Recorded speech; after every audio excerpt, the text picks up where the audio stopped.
Let's take a look at problem 14.6a.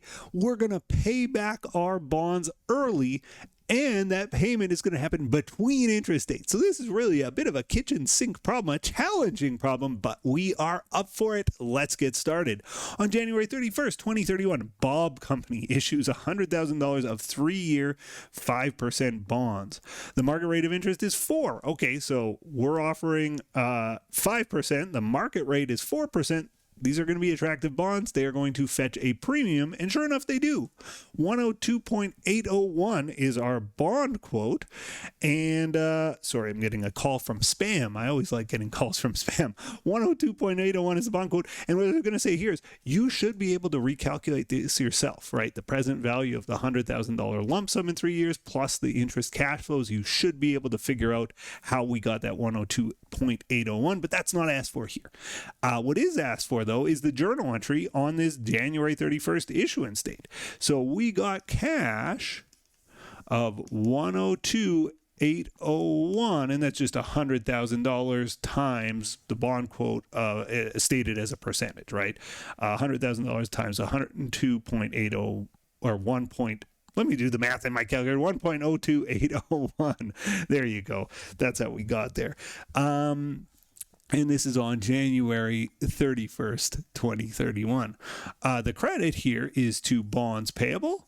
Now, if you're doing this the net method, you just credit bonds payable for 102.801. I like to split out a premium or a discount account. Here we got a premium. So we're going to credit our bonds payable for 100, and we're going to credit premium for 2801. Okay, so there we've set the table. It notes that the bonds pay interest semi-annually, as every bond in this course does, on this chapter anyway, on January 31st and July 31st, and the company's fiscal year end is December 31st. On August 31st, 2031, the company calls and extinguishes the debt at 104.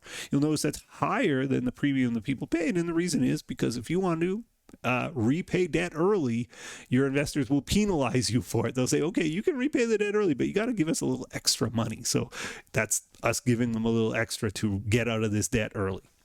It asks us to prepare a bond amortization schedule, discount or premium amortization schedule, and that's what we're going to do here, a premium, I suppose.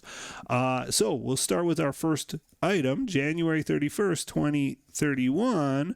We have a premium balance of 2801, just looking at the journal entry, and our bond carrying amount is the face value of the bond plus the premium. It's how much money we got, 102.801. So there's no discount here. I'm just going to scratch out the discount references. We know our interest expense is based on the market rate of interest, 4%, and we divide by 2 because this is a semi-annual table. And our payment is based on our promised amount, which was 5%. And again, we divide by 2 to get 2.5%. Let's fill in the rest of the table. That's January. The next date is July. And then on this table, I just want interest dates. And you might say, well, the bonds retired before then, but when we first made the table, we weren't planning to retire the bond early. So we would have had this table for the full 3 years. So let's just, oops, I threw my pen. Hopefully it still works. Let's make the table as if we didn't know we were retiring the debt early, which we wouldn't know. Quick cough. Okay, so our interest payment, 2.5% of the maturity value, 2.5% of $100,000 is $2,500. Interest expense, 2% of the preceding bond carrying amount, 2% of 102.801, 2056. We'll round to the nearest dollar here. 2,500 minus 2056, B minus C equals 444. It's got to be lucky. Discount account balance, 2801 minus 444. 444. I don't plan any of these things. I always like when a number comes up like that. It feels serendipitous. It feels like my lucky day. Hopefully it's my lucky day. Premium, 100,000 plus E. Hopefully it's your lucky day. 102,357. Well, really, hopefully it's my lucky day. And if you have a lucky day, okay, that's okay. I'll allow it, but I'm really hoping for myself. Okay, next one. Interest payment, $2,500.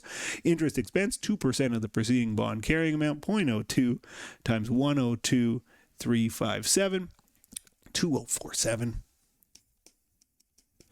2,500 minus 2,047.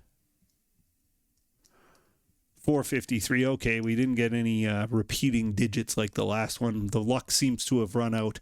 2357 minus 453. 1904. And 100,000 plus 1904. 101,904. Is that right? Yeah. Okay. So we've prepared the bond amortization table. We've done the journal entry for the issuance of the bond. Now we got to do that first interest payment, which is just this line. Oh, that was weird. My pen didn't work for a second there. I threw it earlier. Maybe it's an unlucky day. July, seems like it's working now. 31st, is my recording working? Yes. 2031. Sometimes things go south on the tech side of this YouTube channel. It's drives me insane sometimes. Okay, we got to do everything on this line. So interest payment 2,500, credit cash 2,500. Interest expense, 2056. We're going to debit interest expense. Of course, that's a debit. 2056. And we've got premium amortization of 444. Well, the premium was a credit. We want to reduce it down to 0. So, of course, we debit our premium by 444. And there is our first interest payment. The extinguishment of the debt here is the hard part, right? Everything up to here we've kind of seen before and done before. Extinguishing the debt is the hard part, and we have to accrue interest up to August 31st, right? Because we also have to pay any unpaid interest up to that date. So August 31st, 2031, we want to do an interest journal entry. And it's based on, I got a cough again. Excuse me, my goodness. It's based on this line, and we say, well, between July and August is 1 month. So we take all the information on this line. We're just going to take a sixth of it to get us up to from July to August. So it's, again, let me highlight the line for my own purpose so I don't lose sight of where we are. And we're just going to take a sixth of it. So our interest payment is not 2,500. It's 2,500 times 1/6, or divided by 6, 417. And here, normally we're crediting interest payable, but because we're extinguishing the debt, we're paying out the interest. We can just credit cash. You could credit interest payable and then in a separate entry, credit cash, like debit interest payable, credit cash for 417. I just do it now. Our interest expense, 2047 times 1/6 is 341. And the premium amortization, 453 times 1/6, 75.5. I'm going to call it 76. And that is a debit to our premium. Okay, so now our debt is up to date. Everything's up to speed. And now we retire the debt for 104. So on August 31st, 2031, we're going to credit cash for 104% of the face value, which is $104,000. We get rid of our bond payable, or bonds payable, which was $100,000. So debit it to get rid of it, of course. And we got to get rid of whatever's left in the premium. Our premium was 2801, but I reduced it by 444, and now I've just reduced it by 76. So our premium sitting at 2281. It's a credit account, so I debit it to get rid of it. 2281, and now my journal entry doesn't balance. That's everything, right? I got rid of the bond, I paid to get rid of it, and I'm off. Generally, I'm going to be missing a debit here, because what happens is when you retire debt, you will have a loss or a gain often on the extinguishment of debt, and most often it's a loss because you got to pay a little extra to do it. So, it's almost like a penalty for early retirement. I've actually retired some debt early in just my real life, and yeah, I had to pay a little bonus penalty because they want to get their interest. So in any event, we have $104,000 in credits. We have 102,281 just in debits, just 100 plus 2281. So I'm off by 1719. I'm missing a debit of 1719.